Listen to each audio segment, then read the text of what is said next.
Hey everyone, welcome back to the Reformed Party Girls podcast. If you're new here, I'm Kay. And I'm Ray. And yeah, it's been a while. A long while. When we started this podcast, our goal was to talk honestly about our wild party days, our relationship with partying, alcohol, substances, and what it looked like to choose a different life. Sobriety, healing, growth, all the things. And then we disappeared. So we want to start this episode with honesty, because that's the whole reason this podcast exists in the first place. And over the summer, we relapsed, and when that happened, we stopped recording. Not because we didn't care anymore, but because we didn't know how to show up here and we weren't living the things we'd been talking about.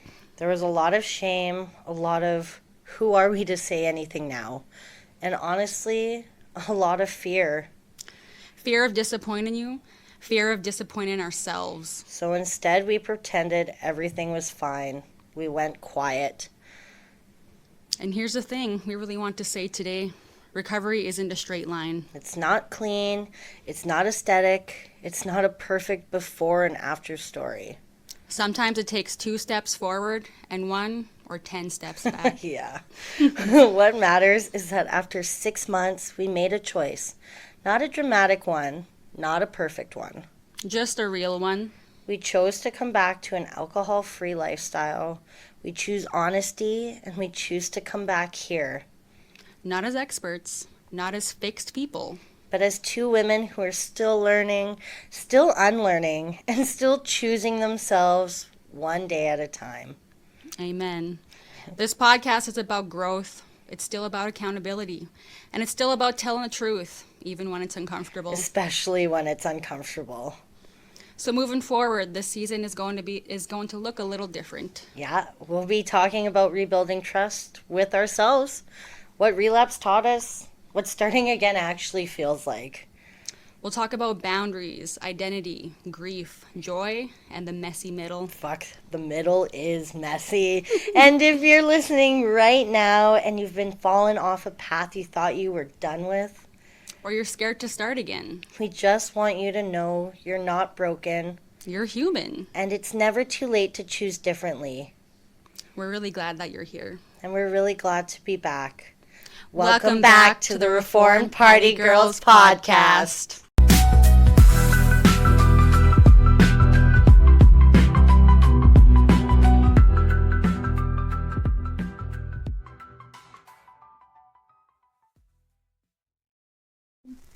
This is Kay. And I'm Ray. And we're the Reformed Party Girls. Not because we got it all figured out. But because we're done lying to ourselves. This podcast is about sobriety, relapse, wild stories, hard truths, and choosing to try again. We're not perfect. We're not gurus. And we're definitely not done. But we're honest. So welcome back, everyone. We're really happy to be back. We're launching our new season of the podcast on our 1-year anniversary of recording. Oh my God, a year already. Oh my God, we're so old. Even though we've been slacking and we're just getting back after 6 months. Oh, we're a little rusty. So thank you all who have continued to listen or who have wondered where the fuck we've been. Yeah, we really blipped off the map. Yeah, to be honest and straight up and just straight to the point, you know, that chaos called, that itch was there, summer was happening, and the partying just fucking called out and Took over. really did take over. And not that it was hard, but it's almost like relapsing wasn't a big deal because it was summer, and for me, everyone around me was doing it. And it was kind of like, not that the people around me didn't make it a big deal, but because I didn't see it as a big deal, no one else really did. Yeah. Right? So I Yeah. didn't really have the people being like, oh, you're drinking again, Kaylee? Is that a good idea? Yeah. And I think because you and I, Ray, have always been high functioning, addicts, Yeah. right? Yeah. And we know we can put back a ball of cocaine, or like for me, I can put back 12 doubles in one night and still go to work the next day. Like, I can't do that, but like, I'm amazed that you can still do Right? that. And Like you it's said, that's your superpower. going to work. And it's just like, because of that, relapse wasn't really this big deal. And I didn't see it as a big deal. And that just made partying and drug use and drinking an okay thing for me, because I didn't frame it in my mind as, falling off the wagon. And also, like, something about summer just makes it so fucking hard. Like, when we started this podcast, like, I even tried to listen back to our podcast, and I couldn't even listen to it because I almost, like, I wanted to cry because I heard how positive and hopeful we were and how, like, happy we were. And I was like, oh my God, like, I couldn't even listen to it. Like, I was in maybe, like, 3 minutes, and I'm like, holy shit, I can't listen to this. Like, I felt shitty about myself, and, like, I think I was the opposite of you, Kay, where like you didn't really feel bad about like relapsing, but like I did. I think we like talked about this a little bit, but like I did feel bad because I'm like, oh, I was doing so fucking good, and then I just kind of like threw it all away. But like, just like we tell our listeners, like you gotta give yourself grace. So I gotta take my own advice, our own advice. But yeah, just something about summer. Like I think it's because our mind just puts like partying and summer together. So as soon as that heat comes, like, hey, patios, drinking, partying, like. So I think once summer comes again, we gotta try to reframe, or like I don't know. We'll see what happens when summer comes, but like hopefully we can be strong. Well, it's the whole like your body like remembers and stores things, and it's probably too. I actually think this summer coming up will probably be really difficult for us. Yeah. Because we did fall off. Yeah. And then, we partied all summer, and then now that it's cold out again, we're making that decision. So now it's trying to find the balance, because for me in the summer, I went fucking head first. I dived back into that pond. Yeah. Like, no restrictions, no holding back. And almost to, we'll get into another time, but almost to a scary point. Yeah. Right? Like, what happened at Wicked Woods was really scary. And there's a lot of truths that maybe I haven't been honest with myself and even with you, Ray, about why that happened and where I was when that happened. And it would be great to be able to express and kind of dissect what, that summer meant, and what, like, the drug use and how hard and how fast I got back into it was. And it's like, that point is scary. Like, for yourself, do you feel like you went into it a little faster than you should have? Yes and no. I wouldn't say I went in as hard as you did. I went in fucking hard, everybody. But yeah, like just, and also like, I think we might have talked about this last year on the podcast, how it was easy to be sober when it was both of us in it together. Yeah. So then when you started you broke your sobriety, like it was hard to keep the sobriety myself. I'm like, oh shit, the one person I had, and now she's drinking and partying, like her stories are sounding so fun, sounds like she's having so much fun, so I want to do it. That itch, it's hard. Yes, and like, yeah, like of course we were like, same with me, like lying to myself as well, saying, oh yeah, we got this, like it's okay, like we're not even doing it that much. And I laugh as I say that. Like I wasn't like partying and drinking and whatnot like every week per se, but of course the few times that I did, like we were up till what 5, 6 in the morning, and like what really fucking hits home is when my hubby texts me at like 5, 6 in the morning, and me not even realizing it's that time. He's like, you should come home now. And like, even though he's not mad at me about it, just, I don't know, it like fucking hits my heart. Yeah. Like when he's like I should fucking be home, right? It's fucking 6 in the morning. Like, there's no reason for me. Like, yeah, sure, I'm having fun. All we're doing is just sitting around a table Around and my place on the floor. yes, on the phone, like talking, and like I love having those talks and getting deep and whatnot. But like, I don't know, there's just something about staying out so late that really fucks with me. Well, we're not 20 years old anymore, Yeah. right? And it's like not like there's responsibilities at home, and it's like, okay, well, what did I just lose by staying up Yeah. till 6 in the morning? Yeah. And when you're not drinking and you're going to bed at 10 o'clock and you're waking up and it's like, I have this whole day. Yes. And that's what's been really great. The last couple weeks not drinking is like reclaiming that time again. And I just felt like I didn't have that all Yeah. summer. And you kind of forget what it's like because, my schedule is very different than yours. I don't start work until 4 p.m. But then I was having days where I'm sleeping until 2 and just getting up for work and going. And I'm like, I literally just slept and worked. And then I would go to the bar after work and then be up or get a bag. And then I'm like, I'm just doing this by myself. Yeah. Right? And it's like, I don't want to be that person. Yeah, and it's funny how we both decided to get sober again at the same time without even talking to each other. We've always had that connection. Like, same frequency. Like, let me read the email that I sent to Kay on January 7th. I was like, today is day 3 of no weed and no vaping. The last day I consumed alcohol was New Year's Eve, cocaine as well. I decided to go back to sobriety. My mind, body, soul just can't take it anymore. I feel like my mind and health is deteriorating. Nailed it. Can't talk. I know that drugs and alcohol are holding me back from my true potential.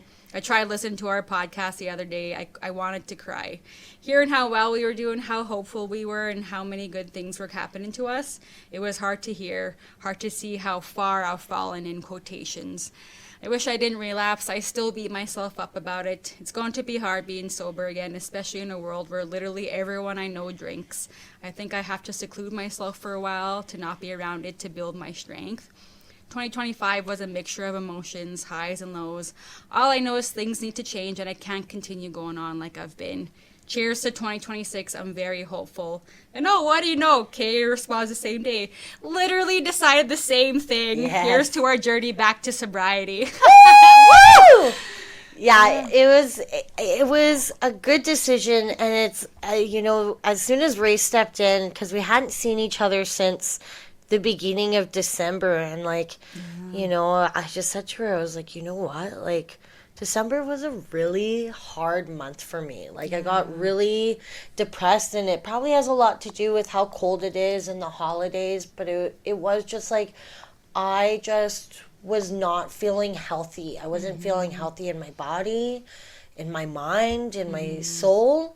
And, an easy thing to cut out of your life and just see if your life gets better is alcohol, and is drinking, and is cocaine.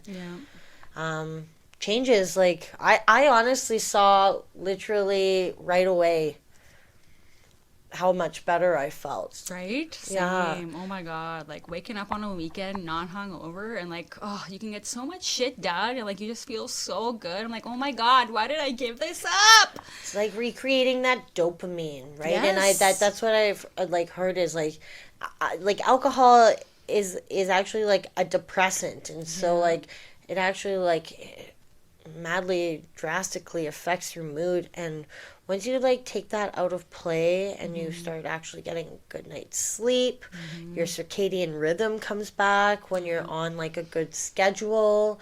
You can just feel internally your body getting back to where it's supposed to be. And it's crazy, but like believing in the universe, and it's just like once you start making good decisions and your mind, I find those negative thoughts kind of start to get replaced with more positive thinking. Yes. Because again, you're doing things that you're not ashamed of, right? Mm-hmm. Like, relapsing and drug use and all that.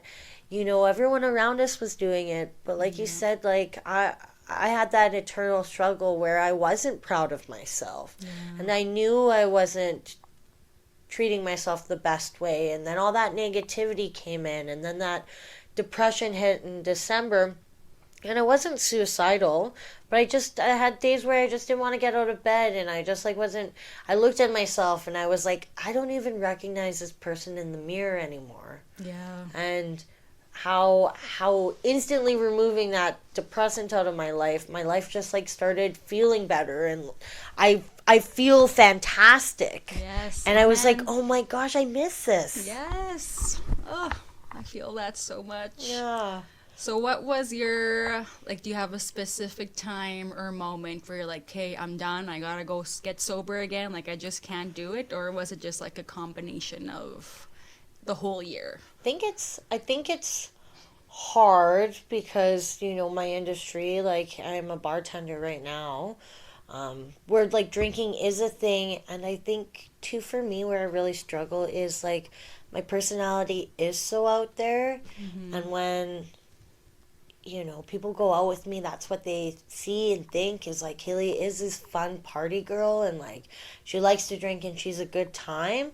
And I just have to like step outside of that, because for a while I was like, okay, well then this is my identity. Who am I without that? And what are people going to see with me without that? Like, can I Yeah. have this relationship with alcohol where I don't lose control? Mm-hmm. But this relapse has really proven to me that I can't, because I, I I don't have like a stop button. And Yeah.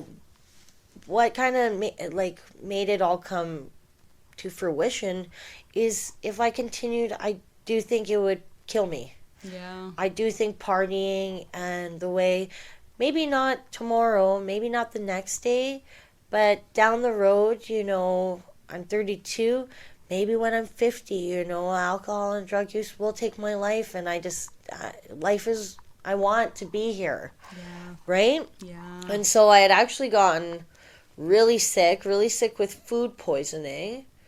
And, this had come off of like just like a really stressful, really depressing December for me. And my mental health wasn't good. The stress level of work was high. I was drinking every day after work. So that's 5 times a week I would have a drink.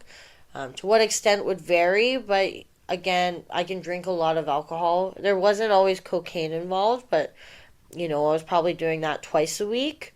And so it was just getting a lot, and I was having this like difficulty getting out of bed. And then I got really sick, and I think like that was just like my body completely shutting down.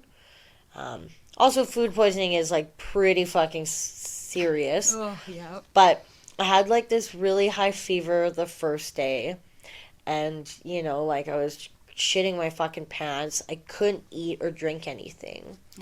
And on day 4 of this, my fever had broke, but I still couldn't consume any food because my tummy hurt so much. I was just not in a good state. I felt weak. I felt mentally drained, and I like had no energy to do anything. And I was just lying in bed having this like cry because I was so exhausted that I like went into my mind and had like almost like an ayahuasca like ego death trip, where like my whole year, all of 2025 kind of cycled through my brain and all the decisions I made, and I kind of got put face to face with reality for the first time. And I had to acknowledge like where I was at that point, where I had been in December, where I had been so sad and so unhealthy, where I hadn't been in my life in a long time. And I had to recognize all the mistakes that I had made, and I had to acknowledge them and make them real. Mm-hmm. It's so easy to disassociate and just pretend it's not. Mm-hmm. And I had to take accountability for all of my actions. And the next day I woke up and I felt better, and that's where the decision to quit drinking and quit doing drugs and come back to sobriety happened. This was probably January 5th. I think that's all, like the day you emailed me. Yeah, it was like a couple days after that. Yeah, and I was like, I'm done. I need to make a change, like I said, or else this is going to kill me. Yeah. And that's what happened. And it's different than the first time I chose to get sober, because I think last time I chose to get sober, I also wasn't in a good place. But I did it because I was running away from, a bad group of friends, a bad relationship, and I almost did it because I wanted to prove to them that I could do it. Yeah. And this time around, I'm doing it for myself. That's right. Yeah, and that's where I feel like really empowered about this go around. Oh yeah. And what about you? Like, did something New Year's Eve, like, did something happen, or? Yeah, so we had a trip booked for Banff to go snowboarding and whatnot, and my friend came with us as well. And of course, I was sick a week before we left, and I was still sick when we went with like a shitty cold. But we still went snowboarding. I only went down the mountain twice, and then I was like, "Hey, y'all, like I feel shitty. I'm just gonna sit in the truck." Like up until like for a few days, like I kept getting waves of nausea, but that's not something that's new for me. That's something I've kind of dealt with on and off my whole life. Yeah. Not sure what the fuck it is or what causes it. I think it has something to do with my hormones and nearing my period, because this is like the week before my period. Ugh.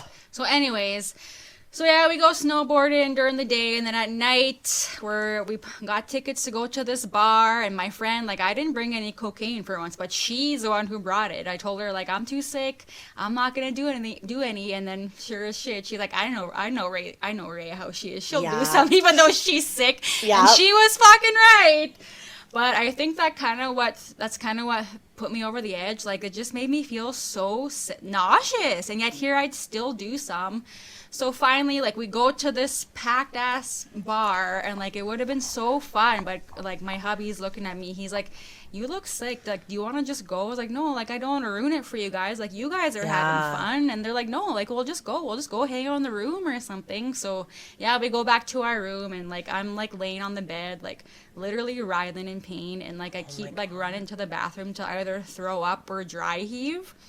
Like I just felt so sick, and like I was like that till like 2:30 in the morning, while they're like I told them like, you guys just continue drinking, continue having fun, and they're like, are you sure? I'm like, yeah, like I didn't want to ruin the night. Yeah. And even that's another thing, even though I was sick, I still drank, I was still doing drugs, because I'm like, I gotta put on this like, it's New Year's Eve. yeah, it's like a party I don't, day. yeah, like I don't want to be the one who brings down the group. Like, and like this is who I am. I'm usually like the fun party person. Like I didn't want to be the lame, even though I was sick and I had a reason to not be fun.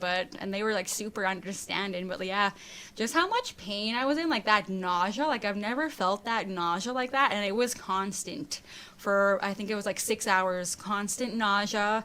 I could not get comfortable on the bed, and then finally at like 2:33 in the morning, I felt better. Like even like the gravel I was taking, I even think that gravel was making it worse, if I'm being honest. Just putting more shit into your body, probably. Yeah, and then like after that, I'm like, I'm done. Because then even like, sure, like even if I didn't feel sick and it would have been a good night, like that would have threw off my entire week. Like I feel lethargic, I feel tired, I feel moody, like I don't want to work, I don't want to work out, I don't want to teach pole, and it's like, why do I keep doing this to myself? And like also another thing, I don't know if I mentioned this before, I don't remember who I told this to, but last time when we were sober, like I'd see angel numbers every single day, all the fucking time.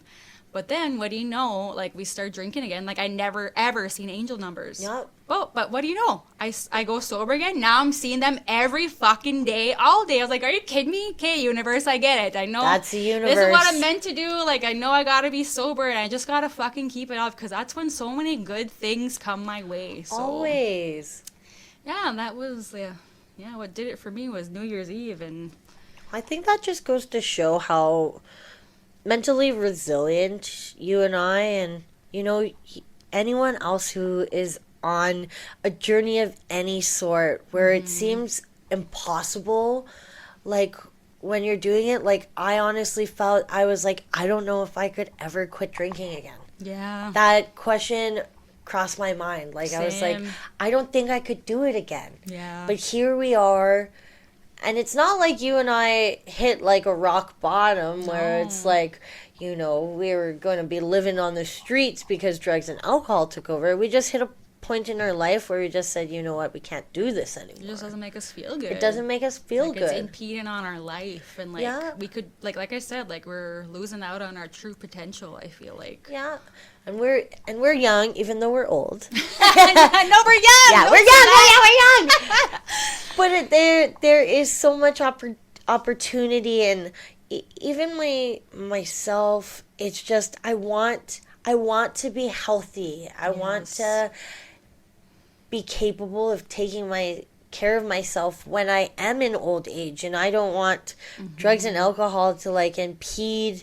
I don't want to be 60 years old and need a diaper or something, or Yeah. my nose be collapsed, or like too, like the drinking takes over. Like I want to be able to feel good and work out at the gym every day, and Yes. read a book and not be brain rot, and Right. even too, we were talking about the fucking money, you guys. Ah, yes. Oh my god, I don't even want to think about how much money that was spent Yes. the last 6 months It on. hurts my heart. Oh my god, it hurts my heart too. Because it's like you put yourself in this position where you forget what like hoarding money is like, Yes. and you're like, oh my god, Yes. because you just drop.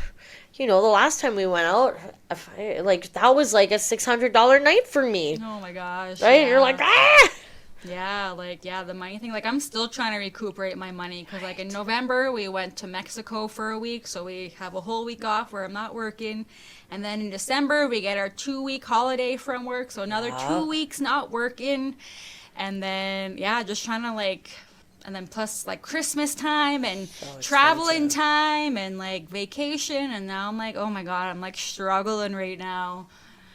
But it's we'll get crazy. there. I'm We like still will buying get my there. lottery tickets every week. It's gonna happen, people. It's gonna happen. I'm gonna be a millionaire. You know what? Honestly, now that maybe we're not drinking, we got to start putting that positivity out into the universe. Yes. I'm trying to find something. Oh yeah, okay. So this is something I sent you. So 2025 was the Chinese zodiac year of the snake, and the Chinese year doesn't end until February 17th. We're coming into 2026 is the year of the fire horse. And so just a cool thing that I was seeing about the year of the snake is it's all about shedding skin and renewal. Yes. And how a snake kind of goes through that transformation. Yes. And that's kind of what 2025 is about. And, if we look at that year in a recap, and kind of now we're end of January going into February, and you look at kind of what learning we did, and maybe, our past that were supposed to happen is we were supposed to fall off. Yeah. Because we're supposed to challenge maybe our values and challenge kind of what we actually wanted out of not drinking. And this is our kind of rebirth. I agree. I Going like into that. the year of like, you know what, we've done it before. We've also fallen off the wagon before. And it just shows us, the things that we need to identify when we feel like we can go back. And that was just a learning lesson for you and I and anyone out there, is like being able to recognize, okay, I'm not feeling, great in my sobriety. I'm getting a little depressed. I'm getting that itch to go out. Okay, can I go out and have fun? Can I be around drugs and alcohol? And being able to like test and question those and know going into this next summer Yes. kind of what that is. And it's really cool to see how this rebirth of you and I kind of started at the beginning of the year this time, and how we can really see what this next year has in store for us, because I'm sure you listeners out there have come to realize that this roller coaster Ray and I are on is never ending. Never ending. Never ending. Never And ending story. And sometimes it has this lull where we're just kind of flatlining, and then sometimes we go through a triple loop-de-loop, So, I feel like now that we like had our relapse and whatnot, we kind of know what to expect. Yeah. And like what to watch out for, like you were just saying. So I think we'll be a little more prepared. I think so too, and I think, you listeners there, if you have any tips or tricks, or, you've been in a place similar to us and you've kind of come out on the other side and you've had some tools on how you got better, like we would love to hear from you, and maybe our next episode we kind of dive into that and kind of, what are our red flags? What are our signs that we need to look out for? Yes. Kind of look back and do a really deep reflection on kind of all of our triggers when it comes to alcohol and cocaine. And then that way, it's not so easy for us to brush off, right? Yeah, amen. Amen, baby. We're gonna figure it out though, right? Of course we will. Of course. And if we don't, we have each other. That's right. I love you, bish. Well, thank you guys. We're happy to be back. Thank you guys for staying with us, and for any new listeners, welcome to our roller coaster ride. Welcome to the shit show. Well, this is Kay. This is Ray. Bye. Bye.